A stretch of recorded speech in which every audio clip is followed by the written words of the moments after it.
Nikita, how does she feel about Tony's thing? Are you guys still friends though? We're our bestest of friends. Okay, so there's no problems there. Okay. Nikita. So Nikita Dragun and Tony Lopez are best friends, and you heard it here first, straight from her mouth.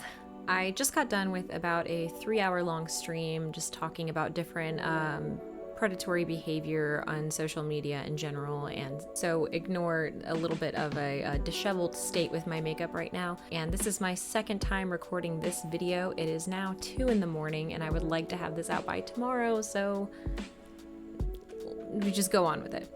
Nikita Dragun is one of those people that I have never felt any interest at all in discussing on my channel, as well as pretty much any other beauty guru. In fact, pretty much no beauty guru drama has ever been intended to be something that I talk about. Was that English? Did that make sense? But the minute that they slip and fall into a situation where they claim to be best friends with somebody who has been known to sex multiple underage girls, I gotta step in. I am Chris Hansen now. I've taken over. So if you're here, I'm going to assume that you already know who Nikita Dragun is, but if you do not, Nikita Dragun is a Belgian-born American YouTuber, makeup artist, and model. And that's about as much of a backstory as I'm gonna give her, because the rest really speaks for itself, because these are all things that she's been pretty much known for over the last year. Whether it be her blatant blackfishing or her lack of accountability for incredibly offensive tweets in response to people accusing her of blackfishing, or her very bland beauty products that, as a freelance makeup artist, I can claim look like a clearance item at my local TJ Maxx. And by that, I don't mean like the good Anastasia, you know, Kat Von D, different things like that that end up making their way into those bins. I mean like the same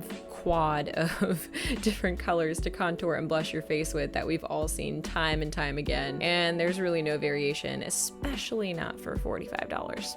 And if it's not those, it's her outright, just outlandish behavior that truly only comes off as a desperation for attention and pretty much just the spotlight in general. With everything going on and the content on my channel thus far, if you are new here, I cover a lot of situations pertaining to, I guess, like me and a couple people that I'm close to in the YouTube community regarding predatory behavior, and whenever there's a crossover of the beauty community with somebody like Tony Lopez, I feel like I really should speak on it. So Tony Lopez. Tony Lopez is a 21-year-old TikTok star with over 20 million followers. Yeah, 20 million. He does what every other TikTok star does, and I guess dances?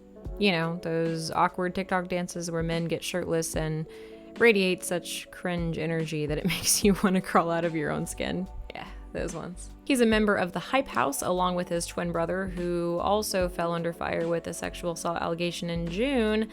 So you can imagine how problematic they must be. Though I will say there was nothing that was ever proven or any substantial evidence to come from the situation with his brothers, so that's fortunate for him. Unfortunately for Tony, I can't really say the same. Initially, it seemed that people were really only exposing Tony for some really offensive tweets that he's made in the past. He made some tweets that were fetishizing black women, as well as some misogynistic and generally homophobic comments, which usually I don't really harp on because I feel like I don't really care to chastise people for dumb things that they may have said in the past, as long as they take accountability for them now and haven't done the same thing since. Except he has. This was only in 2019. I feel like it's one thing to say something really bad, you know, a couple years or 10 years ago and not have ever done it again, and to acknowledge that it was immature, childish, or just blatantly offensive, and to, you know, not repeat that behavior in recent years, but this was last year. You gotta come out of that dark place sooner or later, man. That, and he's come under fire for predatory behavior in DMs of underage girls. And just a side note, whenever I look up anything having to do with Tony Lopez, a good majority of the results come from DEFNOODLES, whose channel I absolutely adore. So I'm going to be using a few of his threads in here, and go show him some love if you see this. You can see that within just a couple of messages, he's handing out a Snapchat and adding this girl who otherwise he's never spoken to. According to her, the sexual romantic messages began pretty quickly, calling her babe, mine, and other possessive terms. Never once did he ask for her age. And wouldn't you know it, she turned out to be 15 years old. Of course, the defense against his predatory behavior is that he didn't know her age, right? Perhaps, Tony, if you didn't just immediately jump into girls' DMs with your Snapchat ready to be handed out like it's some type of candy, You wouldn't have to worry about people thinking you might be a predator. But it's okay. It only happened once, right? Wrong again. This has happened on multiple occasions. I'm just saying that whenever you have a platform and you're messaging your fans back, you have to be prepared for them to be any age. They could be, I know I've had people message me that are definitely below the age of 15, and I've either swiftly ignored it or just been like, hey, thanks, and moved on with my day. So this is a thing that he has acknowledged, but only after he lost one of his sponsors, which was Bliss Spa. Bliss Spa began to be flooded with comments, basically telling them not to work with somebody like Tony because he has a reputation of messaging underage girls, and they dropped him. And only after they dropped him did he type the typical bullshit notepad apology to try to make it all go away. Hey guys, I want to take a minute to address the recent accusations that have been made against me. I'm not proud of my past choices and actions I have made, and I'm truly disappointed in myself for them. I'm still new to the entertainment and LA scene, and I'm quickly learning that you can't believe everything you were told. Once I found out about the truth, I immediately stopped. I know these actions are not taken lightly and were extremely irresponsible of me.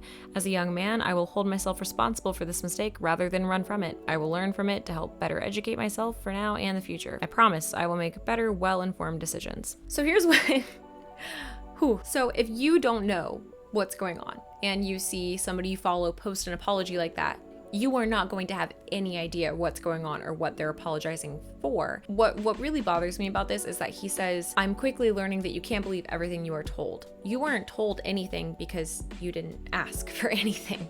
You just said, hey, want my Snapchat? Here you go. And you proceeded to just try to like get nudes from young women, young girls. I am a firm believer that if you are going to make an apology online, you better make sure that you say what you did exactly in that apology. Otherwise, it just comes off as kind of disingenuous. It just comes off really vague, and it's just like a kind of blanket apology for everything. That way you feel better because you apologized, but you don't have to actually take accountability for anything that you have done, whether it be intentional or an accident. Look, in my humble opinion, as a 25-year-old woman who has had plenty of grown men hit on me when I was under the age of 18, even as young as 12 and 13, this stops being an accident when it happens more than once. You don't continuously forget to ask the ages of people, especially after you've had one occasion of finding out that they were 15 when you assumed that they were a legal adult. You don't accidentally forget to ask the ages of your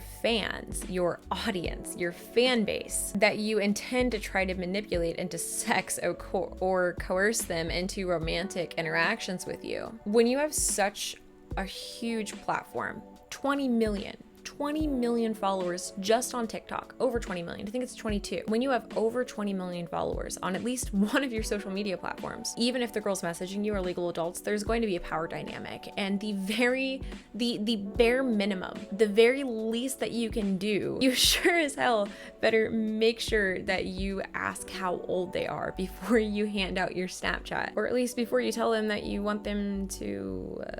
But back to the original point of this video. Can we just be done with the toxic beauty gurus now? Shane Dawson, not a beauty guru, but obviously somebody with a large platform, was rightfully put into his place and is now taking a hiatus from the internet. And I hope that when he does come back, it is with much greater responsibility and accountability for his platform. And I hope that if things change for him for the better. I don't wish ill will on anybody, but with people like Nikita, I feel like she is just constantly getting into scandal after scandal, involving herself in drama, creating drama, whether, I don't know if it's something that she's doing for views or for speculation because she really wants to be in the spotlight.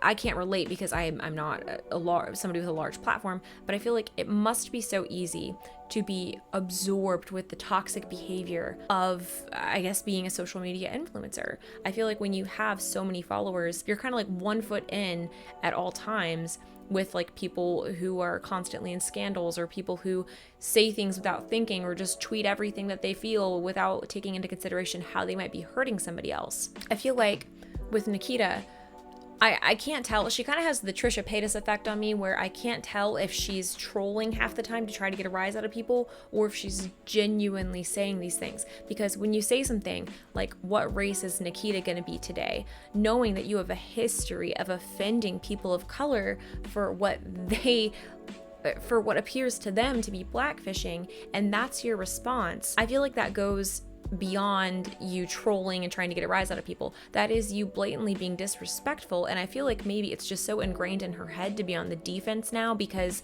of how toxic that community is. So she feels like she might always have to defend something, but instead of trying to defend or justify why you did something that offended people of color who are already being oppressed every single day and have been, and especially during a time like now when we have such bullshit corruption with politics and how BLM has been treated when they've just been trying to march for a cause and do good things to represent people of color. This is just not it. That's not how you respond to something. So then I have to wonder, is she just willfully ignorant to all of the allegations against Tony? Is she just choosing to be involved with these people because she thinks it's gonna help her notoriety or socially? Because right now, for people like me who are constantly covering things about a sexual predator who preys on children, seeing behavior like this being promoted in such a large community, not just the beauty community, but just like in social media in general, I would say that Nikita is kind of not even a beauty guru, but more so just like a social media influencer. So to see her multiple times be like, no, we're best friends, I hope the best for him, I'm so happy for him, we're best friends. Are you guys still friends though? We're our bestest of friends. It's just really disappointing. But I'm really interested to know what you guys think about this and what your take is, and I'm really sorry about the glare with my glasses this whole time. I can't be bothered. It's too late now. I already have the marks in my foundation. If you are new here and you like the vibe of this video, then please subscribe. I'd love to have you around. I don't really have a regular uploading schedule, but I've just been kind of doing a bunch of live streams recently to get the ball rolling and get some topics going. Like we just had one earlier. I did it for about 2.5, 3 hours. Had a lot of fun. It's nice to interact with everybody and just kind of hear different opinions on things, and it helps me find new information and find new topics to kind of dive into. And I guess the elephant in the room, if you are not new here, is I look very different than I usually do. I'm just trying something out. I just found this old wig that I forgot that I had, and I thought I'd pop it on and try something different. If you haven't already, please put a thumbs up on this video. As a smaller creator, it really, really helps me.